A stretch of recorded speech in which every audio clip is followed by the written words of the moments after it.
Ahora sí, Gonzalo, buenas noches. Buenas noches, hoy viene picante, vamos a hablar de comunicación, cómo tienen que hacer las pymes y los emprendedores para imitar y hacer algo muy bueno que hizo Milei y algo que tienen que evitar sí o sí.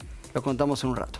Mariano Gorodich, bienvenido. ¿Cómo estás? Te vamos a contar cuál es el dólar oficial que va a estar el lunes 20 de noviembre, el día después del balotaje. Ya lo tienen planeado en el equipo económico. No importa cuál sea el resultado, ya tienen planeado exactamente cuál va a ser la devaluación del lunes post-balotaje. Y además, te vamos a contar en exclusiva la intervención del Banco Central con centavos, exactamente cuánto fue para mantener y bajar tanto que vos recién contabas ahí al dólar MEP, ya casi quebrando los 800 pesos prácticamente. Gracias, Mariano. Soledad López, bienvenida. ¿Cómo estás? Hola, Marian, ¿cómo va? Bien, todo bien, por suerte. Bueno, bienvenido también. Bueno, esa cara la tomaron, ¿no? Bueno, ya vamos a hablar ahora de los mercados, el tema del dólar, porque mucha gente dice, che, pero ¿qué pasó? ¿Es el efecto Massa que bajó el dólar? Entonces ahora los mercados están a favor de Massa. ¿Qué fue? ¿Una fuerte intervención? Bueno, no tiene nada que ver con todo eso. No, nada que ver.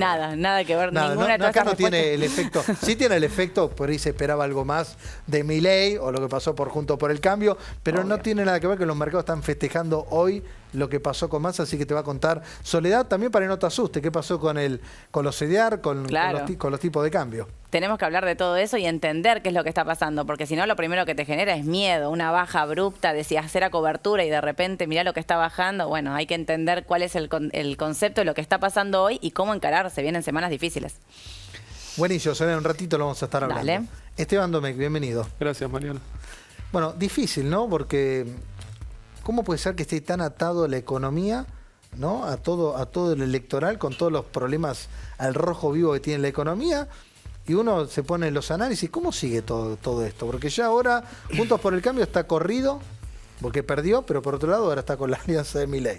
Es decir, lo que propone Milei ya no sabemos ni lo que propone. Y lo que propone Massa tampoco lo conocemos porque no sabemos qué va a pasar. Abrazar el mismo gobierno me asusta.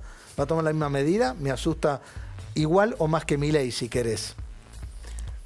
Yo pondría sobre la mesa que la dinámica de la crisis tiene una retroalimentación política y económica. Argentina está en una crisis estructural de muy largo plazo. Ya lo hemos hablado muchas veces, pero 12 años de estancamiento estructural, hay 12 crisis cambiarias en estos 12 años, 6 episodios recesivos, PBI per cápita menos 15, esa es la economía de fondo. Y en el último año y medio, 2 años, todo el fenómeno de la crisis que empezó a mitad del año pasado, empieza una economía bajonera y a soltar más inflación, se retroalimenta en un año de elecciones presidenciales. Ahora, cuando uno pone sobre la mesa y dice, bueno, acá hay un componente que es económico, uno político, que conviven, el punto de partida para empezar a resolver esto es el político. Vos no podés arreglar la economía si no arreglás la política. Y la política se arregla en las urnas. Y las urnas en la Argentina, por cómo es el calendario electoral, las candidaturas, las primarias, las generales, ahora balotaje, es un proceso largo. Y a veces la economía en este proceso largo se tensiona demasiado. Es lo que estuvo pasando, sobre todo en el último mes y medio, entró en un proceso de aceleración de la crisis, pero todavía tenemos un final abierto. Entonces, ahora hay que esperar hasta el 19 de noviembre, y no es que el 19 de noviembre se arregló la política. El 19 de noviembre los argentinos eligen quién va a gobernar la Argentina, y ahí hay un proceso que se va a tener que reconfigurar el sistema político, que ya empezó, pero que se va a terminar de definir ahí, que le va a llevar probablemente un tiempo, algunas semanas, algunos meses, y ahí sobre la marcha ya ese nuevo gobierno va a tener que poner un programa sobre la mesa. Y ahí podemos hablar de si el programa va a estar bien diseñado o no, si va a haber capacidad de ejecución o no, si el contexto externo va a ayudar o no, porque vas a necesitar agarrarte de todo junto para en un primer contexto la economía te va a dar malas noticias en actividad, en inflación, en ingresos, y vos poder de alguna manera atravesar esos primeros meses que van a ser difíciles, gane quien gane, poder estabilizar y la economía lentamente encuentra un punto de inflexión. Bueno, ahí te hago una pausa porque vamos al escenario, el optimista, es que bien, el ganador presenta un plan que convence. Es decir, razonable, lógico, digamos, que tiene que ajustar todo lo que sabemos que tiene que ajustar, ¿no? ¿Cómo te imaginas esos primeros meses? Mira, cuando uno mapea el escenario 2024, vamos a poner el positivo y el negativo y después irá en un lado, en el otro o por el medio. En los dos escenarios hay valle de actividad en el arranque. O sea, la actividad se va a resentir. ¿Por qué? Bueno, porque los desequilibrios hoy son insostenibles y estabilizar la economía va a requerir recalibrar algunas cuestiones que van a afectar la actividad. Así que la pregunta es, ¿cuánto bajonea o cuánto recesiona la actividad y cuál es la duración en el tiempo? Y esa es la diferencia entre un programa de estabilización exitoso o uno fallido. Yo me imagino que en uno exitoso, tal vez la economía puede encontrar, vamos a decir, punto de inflexión o va a ser piso tal vez en el segundo trimestre del año que viene. Entonces vos tenés unos 2, 3, 4 primeros meses difíciles cuando estás implementando las correcciones. Y si es fallido, no, es imposible saberlo. Y después te vas al plano inflacionario. Piensen que hoy tenemos inflación de 12,7% por mes. ¿Cuánto subió el dólar el mes pasado? El dólar oficial. 0. 0. Las naftas, los combustibles. 0. 4. Sí, está todo reprimido. Las tarifas, 0. Y la economía está soltando 12%. Hoy el tipo de cambio real está más atrasado que el 11 de agosto. Tenés una enorme distorsión de precio relativo, después lo podemos pimponear, pero todo ese proceso en el arranque es inflacionario. Digamos, cualquier plan de estabilización exitoso, si yo quiero recuperación o crecimiento sostenido, tengo que liberar. Voy a tener que soltar bloques de inflación y eso no solo va a ser contractivo, sino que va a ser inflacionario. Entonces, el comienzo, mira lo que te estoy diciendo, de un plan exitoso es muy negativo. Por eso esto necesita mucho sustento político y obviamente hay capacidad técnica para diseñar un programa y sobre todo también para ejecutarlo en el minuto a minuto, en el día a día, porque vas a tener 2 o 3 meses que agarrar fuerte el barco, digamos. Bueno, el tema cambiario sabemos que es crítico, ¿ok? Por el tema de las reservas, porque no está claro, tampoco hay una sola solución. Sí, unificás de entrada, no unificás de entrada, si vas a desdoblamiento, es como que no está muy claro. Sí, te la bancás con este tipo de cambio y viendo, como muchos dicen, bueno, hago el empalme con los dólares que viene, si es fantasía, realidad. Y vos trajiste una placa que explica muy bien esto, que tiene que ver las reservas internacionales netas y la brecha cambiaria, porque hoy la brecha cambiaria es muy potente, es muy fuerte. Con un dólar oficial que sabes, mientras más lo sube, más te va a retroalimentar también la inflación de corto plazo, el tema tarifario, un montón de cosas que te pega. Sí, a ver, primero para que se entienda, la caja cambiaria, el esquema cambiario, de alguna manera absorbe o nuclea todas las inconsistencias que tiene la economía, las fiscales, las monetarias, el elemento de la confianza, la financiera, etcétera, y todo converge ahí. Y esta es la caja de resonancia que no da más. El principal termómetro es la brecha cambiaria. Te marca la magnitud de las distorsiones y la magnitud de la crisis de confianza. Hoy, con una brecha ya de 80%, ya te genera enormes distorsiones. Si la economía no opera bien, no puede funcionar bien, con 100, 120 la economía llega a una zona límite. Y yo te digo, hoy la economía está sin precios. Yo hablo con empresarios todos los días, de asientos. Le digo, ¿cuánto vale el dólar? Nadie sabe. Es el precio de la economía más importante. Es el tipo de cambio, es el precio más importante de la economía y nadie sabe cuánto vale. Tenés un nivel de distorsión de brecha cambiaria que tomó una dinámica, ahí están las 4 crisis. Fíjate que esa línea naranja que cruza ahí es 120%. Y ahí están las 4 crisis cambiarias. Este es el promedio de la brecha. No, es la brecha en un umbral muy elevado y riesgoso. En esos episodios, cuando la brecha acelera, perfora umbral, el umbral es simbólico, pero está dando cuenta de una magnitud de la brecha que te aumenta mucho la expectativa devaluatoria, estás en una situación de crisis cambiaria. Y en lo que va de la gestión de Alberto Fernández, ya van 4. Acá pero tenés lo más esta parte acá, el 1, a la izquierda, el 1, 2, 3, y la 4 es de Alberto Fernández o de Massa. Bueno, es del ¿No? ministro De candidato a todos. presidente. Okay. Pero hagamos un barrido rápido. Fíjate la primera. Octubre de 2020, en la salida de la pandemia, el dólar blue tocó 195. Esos valores que tiene ahí arriba es ajustado por tipo de cambio real a plata de hoy. Fíjate cuánto dice, 1210. O sea, el overshoot de la primer crisis cambiaria de Alberto Fernández en la salida de la pandemia, después de monetizar fuertemente la economía, alcanzó niveles similares a los que vimos la semana pasada, cuando llegó a 1200. Un overshoot muy grande, después si querés lo hablamos, pero vos te vas a la historia argentina y en solo 5 episodios encontraste un dólar tan alto como ese. Ahora, fíjate las reservas. Cómo arranca, pierde, llega a 2000, 2800 y sale en la primera crisis cambiaria. ¿Sabés cómo salimos de ahí? Las reservas, yo lo digo coloquialmente, es como la nafta del tanque del auto. Con eso funciona la economía. Justo en este momento no hay nafta. Bueno, no hay nafta en la situación y la economía tampoco tiene nafta. Entonces, fíjate cómo sale después de la... ¿Sabes por qué salió? Porque la soja pasó de 350 a 600. Ahora, fíjate cómo vuelve a entrar. Segunda crisis es fines del plan platita del 2021. Mirá la brecha, 125. Reservas, ¿cuánto da? 0. Y acá te da 8.80. 8.80. Los valores de hoy. Las reservas en la línea roja es reservas en 0, tanque de nafta vacío.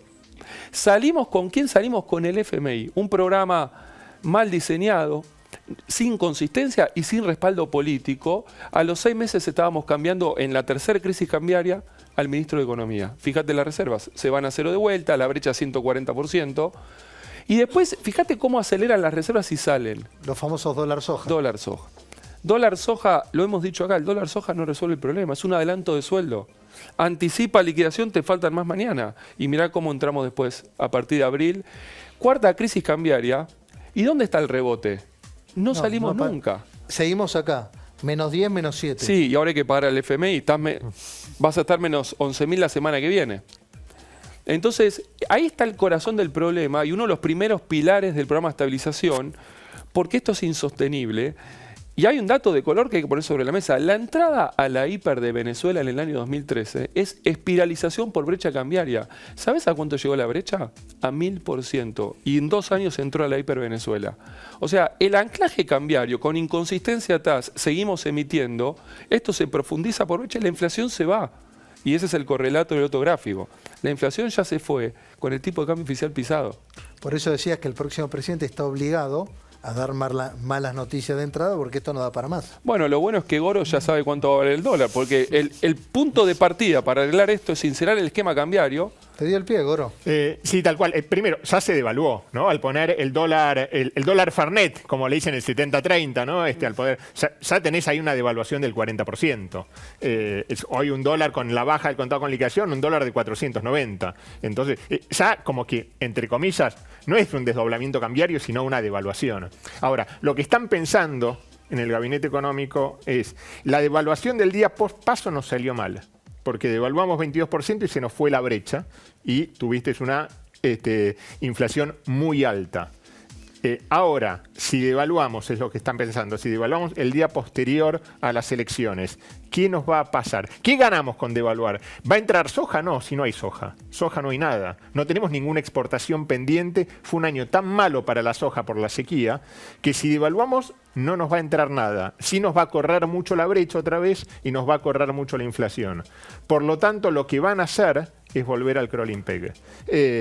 No un crawling peg del 3%, como dijo Gabriel Rubinstein, sino más acorde a la inflación. De todos modos, vas a tener en octubre una alegría para el gobierno porque a mediados de mes, cuando se dé a conocer, a mediados de noviembre, justo apenas antes del balotaje, cuando se dé a conocer la inflación de octubre, vas a tener una desaceleración en la inflación. Una inflación que va a estar en el 10%, con lo cual ahí sí vas a tener una tasa más que positiva del plazo fijo. Ahora, se está ahorrando muchos dólares el Banco Central, porque si bien muchos calculan que intervino poco en el mercado, que intervino con 20 millones de dólares por día contra los 80 millones, casi 100 millones por día que llegó a intervenir la semana pasada, lo cierto es que no puso ni un solo centavo de dólar para intervenir en estas 5 ruedas. Fue solo el mercado lo que hizo eso. ¿Por qué? Por la sobredolarización que tuviste. Y tenés mucha gente, muchas empresas que necesitan pesos para pagar sueldos, para cubrir cheques. Ahora tenemos que salir. Claro. Pero ¿cuánto decís? A ver, ¿cuál es el dólar oficial del día después? Es volver al crawling peg que hiciste Eso, sin antes. salto. Es volver a la micro devaluación que hiciste antes. El tema que velocidad, porque el primer día o la primera semana puedes hacer al 3%, después eso no ayuda en nada. Un 0,5 diario, ¿no? En promedio. Déjame hacer algunas acotaciones. Primero, ¿quién va a acceder a ese dólar? Nadie. No. Entonces, ¿por qué lo digo? Porque esta semana el Banco Central terminó comprando 400 millones de dólares, es verdad. En lo que va del mes, el rojo lo recortó de 800 a 400. Está abajo igual. Ahora, si vos te pones a hablar con el sector empresarial, el industrial y demás, ¿sabés cuántas CIRAs pudieron liquidar esta semana? Cero.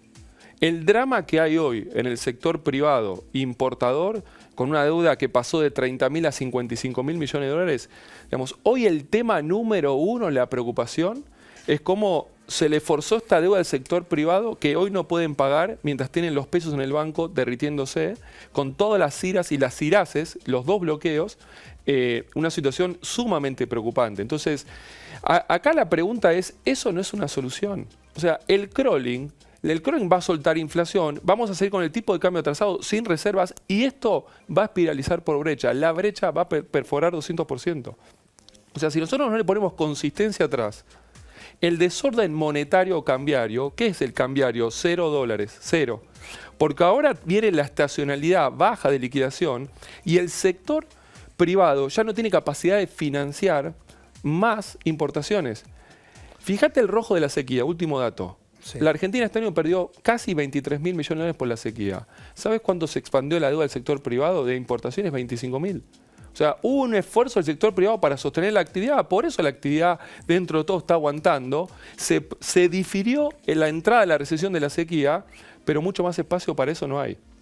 De todos modos, en el gobierno lo que te dicen no es tanto, no es de 25.000 millones de dólares porque tenés mucha duplicación de pedidos de importación, ¿no? Tanto que muchas empresas que lo hacen, que te piden tanto en yuanes como en dólares. Entonces que hay mucho duplicado y que la deuda en realidad es menor. De todas formas, lo que sí está pasando es un reperfilamiento de las IRAs.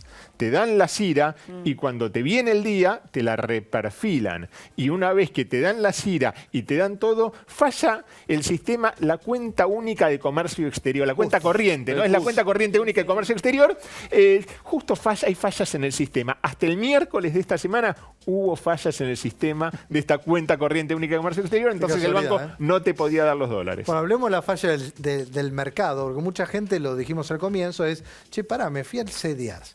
Para que justamente estar tranquilo, que el tipo de cambio que esto, pum, caída al 15% del contado. Terrible. Tremendo. Impresionante. Bueno, el dólar también cayendo, ¿qué pasó? ¿Están festejando que ganó Massa? Claro, lo primero que pensaban era eso, ganó Massa y entonces el mercado festeja y la respuesta es absolutamente no, no había nada de festejo, sino que la semana anterior el mercado no tiene una posición gris, el mercado es o blanco o negro, siempre es igual.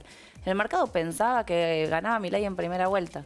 Digamos, era contundente. El o día por lo menos viernes, no es que pensaba, era el del escenario que se estaba cubriendo. Exactamente. Se cubría de ese escenario. Ese era el escenario. Ese era el escenario punto el número mejor 1. escenario es que junto por el cambio entra el balotaje y después estaban los otros escenarios. Y todos los demás. Pero el viernes, previo a la elección, el tipo de cambio saltaba 17%. O sea, era una locura. Agarrabas cualquier activo, el dólar llegó a estar 1.200. Realmente era un descontrol. El lunes, cuando ese resultado no se da, lo primero que pasa es corrige fuertemente.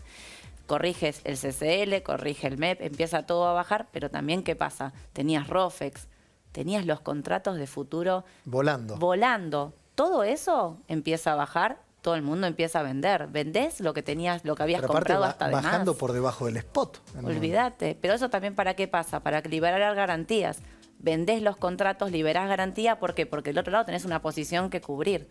Entonces es espiralado, baja y baja cada vez más. Claro, el mercado está tan comprado, tanto miedo con el tema de Milei, que después dijo, bueno, ¿qué pasa? El día después hay que salir de la Mirá si posición. bajará además que el contado con liquidación se metía por debajo del dólar MEP. Sí, Esto quiere decir que estaban vendiendo más CDR de lo que estaban vendiendo por dólar MEP. O sea, la brecha estaba invertida. Siempre tenemos que entender que el dólar MEP es un dólar acá en Argentina, que el CDR liquida un dólar de contado con liquidación, que son dólares en el exterior, y siempre el dólar en el exterior es más caro que el dólar MEP.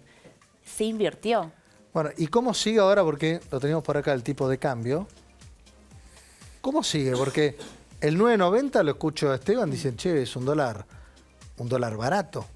¿No? A ver, no es barato en términos históricos, pero digo, por lo que viene, digo, ¿cómo sigue esta ecuación? Yo los escuchaba a los dos y pensaba automáticamente, si a partir del 20 de noviembre no devalúa el oficial y empieza a hacer esas micro devaluaciones, el contado con liquidación y el MEP están baratos. Porque si vos no devaluás, automáticamente, está bien, hiciste una devaluación que fue desordenada, porque lo que hicimos fue mantuvimos la brecha y nos corrimos de escalones. Se devaluó también con la noticia que había ganado Milei en primera vuelta, que tampoco que ganó las PASO y no se lo esperaba. Pero si el mercado ve que la reacción del gobierno, supongámosle que gana Massa, y vos decís, bueno, el primer día lo primero que hace es seguir con esta conducta que para el mercado es errónea, automáticamente te digo, el contado con liquidación y el MEP están baratos, van a empezar a subir. O O sea, lo primero que me surge de escuchar, digamos, lo que puede llegar a pasar. Y también otra cosa, ¿cómo llegás de acá a la elección? Porque ahora o sea, las bajas fuertes son por el reacomodamiento de posiciones y demás, pero después nos empezamos a acercar a la elección y Milei tiene posibilidades de ganar y ser presidente y vamos a volver a dolarizar carteras. Así que para mí la baja del dólar vuelven a ser Es un veranito. Obvio. Bueno, ya tiraste una que, bueno, ahora aflojó el mercado, se están cambiando las posiciones, Milei sigue en carrera, entonces otra vez nos vamos a tener que cubrir, según el escenario que vos plantees en tu cabeza, y vuelve la dolarización solamente por un tema de que vamos a ir al balotaje y puede pasar cualquier cosa. Esteban, ¿se puede...? A ver, uno especula, y también se lo hemos escuchado a Massa, Milei, viste, Milei se juntó con el fondo, Massa ni hablar, lleva reuniones, como que el fondo no es el problema. Como que el fondo, con todos los desequilibrios que hay, como que el fondo ahora se va a imponer. Quiere decir, los propios argentinos tenemos que imponer resolver los problemas. ¿Qué problema hoy genera el fondo? Porque el fondo viene ayudando a la Argentina, ahora. El fondo en los últimos años, en realidad, intentó en algún momento armar un programa que se firmó en marzo del 22. Desde el punto de vista cambiario, ni te juega a favor ni te juega en contra, porque los fondos ya te los desembolsó en el 2018-19. Toda la estrategia que se hizo en estos 4 años es te da y te saca en un intento de corregir la economía y después recuperar ese préstamo. Claro, cuando la economía se normalice, me la devolvés. Claro, hay que entender, el fondo está porque vos tenés una crisis de balanza de pagos. Una crisis de balanza de pagos es una crisis de una economía que no tiene dólares, tiene una cuenta corriente negativa. Entonces, de alguna manera dice, bueno, yo te soluciono el problema, pero arreglemos la economía. Hacia adelante habrá que ver porque claramente va a haber que hacer un programa nuevo. Uno de los principales problemas de la economía argentina es obviamente el déficit fiscal, que este año está terminando casi en 3 puntos del PBI. Con el fondo estaba seteado en 1,9. Para el año que viene 0,9 de déficit primario es lo que está seteado en el programa. Milei está diciendo que el ajuste va a ser mucho más importante, va a ir directo a superávit total. Estamos hablando, Massa también lo dice. Y ahora Massa dijo que de superávit primario, de 1 punto del producto. Entonces ahí tenés un bloque de corrección que tenés que hacer en ese programa. Después hay que hacer algo con el balance del Banco Central, con el exceso de pesos y con las LELIQs. Y el tercer bloque que va a tener que ver con el programa va a ser el esquema cambiario. Como decía Soledad, el tipo de cambio real a 3.50 no resiste ningún tipo de análisis. Tenés reservas negativas y tenés déficit de cuenta corriente, con lo cual ahí vas a tener que sí o sí reconfigurar y ahí el fondo va a ser clave para eso. Ya se viene Mariela, ¿cómo estás? Te saludo, bienvenida. ¿Cómo andas? ¿Bien? Todo bien, muchas gracias. Ahora vamos a tratar el tema, pero quiero que lo digas porque, a ver, todo el mundo se quedó como, listo, nadie paga más impuestos a las ganancias y no es así. No es así. En plena campaña electoral se festejaba que trabajadores y jubilados no iban a pagar más ganancias y no es así. La reforma lo único que hizo fue modificar el piso y ponerle otro nombre. Bueno, ahora me lo contás. ¿Cómo Dale. no?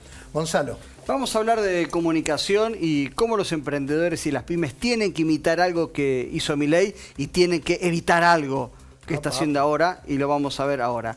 Lo primero, vamos a ver con la primera placa, que está vinculado con, se llama el efecto Zócalo, es decir, uno tiene que tener una comunicación que llame la atención, que genere impacto. Esto, el efecto Zócalo, es una recomendación que le dio Mauro Viale a Milei cuando recién empezaba. Él le dijo, vos vas a ver la televisión, lo que tenés que decir tiene que impactar en el Zócalo.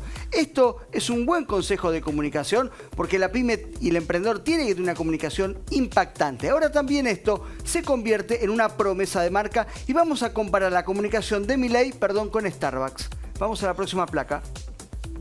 Estos son los valores de la compañía Starbucks, que dice, bueno, la importancia son las prácticas éticas, el compromiso comunitario. Esto es una propuesta de valor. Es lo mismo que la casta que decía Milei, es lo mismo. Ahora, vamos a la próxima placa.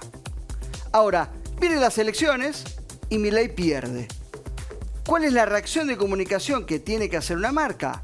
Bueno, ahora lo vamos a ver. Vamos a la próxima placa, porque esto es lo que pasó a Starbucks, es lo mismo que le pasó a Milei. Starbucks hace algunos años, escuchen esto, tuvo una situación de racismo en los Estados Unidos que fue gravísimo para la marca.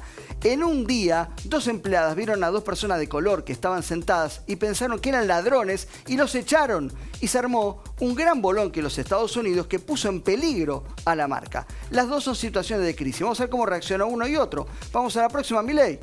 ¿Qué hizo Milei? Directamente, vengan, estoy solo, y salió con Macri. Es decir, lo que hizo Milei fue traicionar lo que se llama el relato de marca. ¿Por qué es importante? Porque un consumidor puede permitirte un error. Cualquiera se equivoca. Ahora, lo que no se permite es que una marca traicione. Ahora, ¿cómo es una marca cuando viene una situación de crisis? Fíjense lo que hizo Starbucks. Cerró todos sus locales en Estados Unidos, son 8.000 locales, los cerró un día, perdió miles y miles de dólares y capacitó a todo su equipo para evitar que esto vuelva a suceder.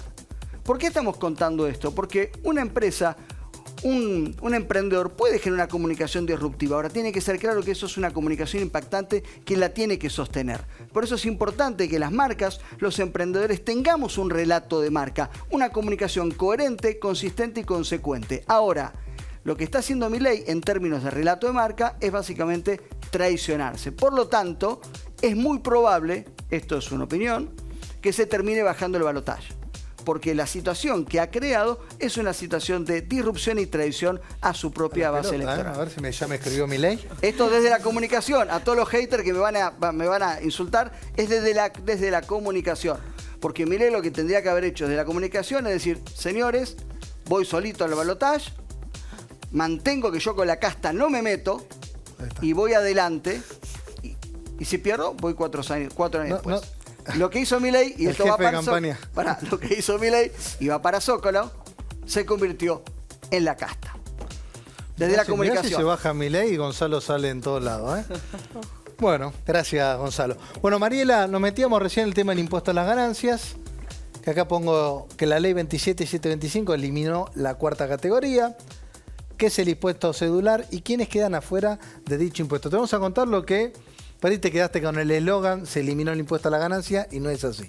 Exactamente. Bueno, el 28 de septiembre el Senado aprobó esta reforma que se incluyó en la ley de ganancias y lo que se hizo fue crear un impuesto cedular, ¿sí? Este impuesto cedular comienza a regir a partir del periodo fiscal del 2024 y tiene incluido, ya su nombre lo indica, es impuesto cedular a los mayores ingresos del trabajo en relación de dependencia, jubilados, pensionados y retirados. O sea, ya el título te indica que van a seguir pagando. Lo que se hizo fue modificar el piso, que ellos lo llaman como una deducción. O sea, la ley para este impuesto solamente se va a poder deducir lo que es 180 salarios mínimos vitales inmóviles. O sea, funciona como piso, pero ya no vas a poder aplicar las deducciones tradicionales que se hacían prepaga, hijos, ¿sí? Y abarca a... personas que hayan trabajado en cargos públicos, al trabajador en relación de dependencia, a los acuerdos de desvinculación del personal jerárquico, a jubilados, pensionados y retirados, ¿sí? Y después quedan al margen, o sea, va a haber una doble sistema del tributo de ganancias, que se les va a aplicar el tributo actual, el sistema actual, el presidente, el vicepresidente, el personal del Poder Judicial. Que eso sí aplica las deducciones. Claro, exactamente, se sigue aplicando, ¿sí? Para estos meses que quedaron, lo que se hizo fue utilizar como piso los 15 salarios mínimos mensuales, que estamos, a partir de ese mínimo es 1.980.000, el que lo supere lo paga. Pero bueno, lo importante, y que es a lo que nosotros nos llamó la atención, que nadie lo habló, ¿sí? Porque nos quedamos todos con el título de se eliminó ganancias, es que aquellos trabajadores o jubilados que superen, ¿sí?, los 180 salarios mínimos vitales inmóviles el año que viene van a pagar ganancias, ¿sí? O sea, esa promesa de que ya no va a pagar, que se eliminó la cuarta categoría, no es así, ¿sí? Lo que se hizo fue crear este impuesto. Entonces, nosotros seguimos apuntando a lo mismo. Hay que reclamar, quizás haya gente que en estos meses no pague porque no supera el mínimo, pero nosotros tenemos muchos clientes, y no son jubilaciones de privilegio, son docentes o personal retirado, que están muy cerca de esos límites, y que el año que viene... Puede ser que hoy dejó de pagar, o esté pagando por poquito, y el año que viene... vuelve a caer, exactamente. Entonces, y se va a modificar 2 veces por año, ¿sí? El salario mínimo se modifica en enero y en julio. Y en esos 2 meses es donde se va a modificar para tributar este impuesto cedular. Entonces, lo más probable es que haya gente que al pasar ese piso vuelva a tener que pagar. Entonces, no hay que quedarse, hay que volver a iniciar el reclamo, no solamente para que no tributen, sino también para la devolución del retroactivo de los 5 años, que hoy nosotros tenemos juicios en todo el país, a nivel de primera instancia, Cámara, en donde nos dan la devolución de los 5 años de lo que le retuvieron de ganancias. Porque la Corte sigue manteniendo que esto es inconstitucional. ¿sí? Claro, y que o sea, el no impuesto atendieron... muchos dejaron de pagar, Sí. otros siguen pagando. Exacto. Y bueno, y todo esto que explicabas, que bueno, que muchos hoy están festejando y por ahí en pocos meses, y más con el tema de la inflación que hablábamos, que en cualquier momento van a seguir Tal cual. pagando, porque los sueldos se van a seguir ajustando. Sí, hay un montón de cajas propias, como puede ser la de los docentes, los retirados, que tienen atrasados aumentos, alrededor del 25 y 30% de este año solamente. ¿sí? Entonces ya para el año que viene van a estar pasando. Y el Congreso sigue sin acatar lo que le pidió la Corte. La Corte le pidió un tratamiento diferencial para jubilados, pensionados y retirados. ¿Y qué hizo el Congreso? Fue aprobar un mínimo, otra vez. No hizo Bueno, un tratamiento. recordemos, Mariela ya vino varias veces porque de su estudio jurídico, que ahí lo pueden buscar después por Instagram y demás, tiene varios fallos, ya es jurisprudencia, Sí. que te ayuda a que dejes de pagar el impuesto a la ganancia si sos jubilado, pensionado, Sí. ¿no? Y retirados. Y retirados. Sí, sí.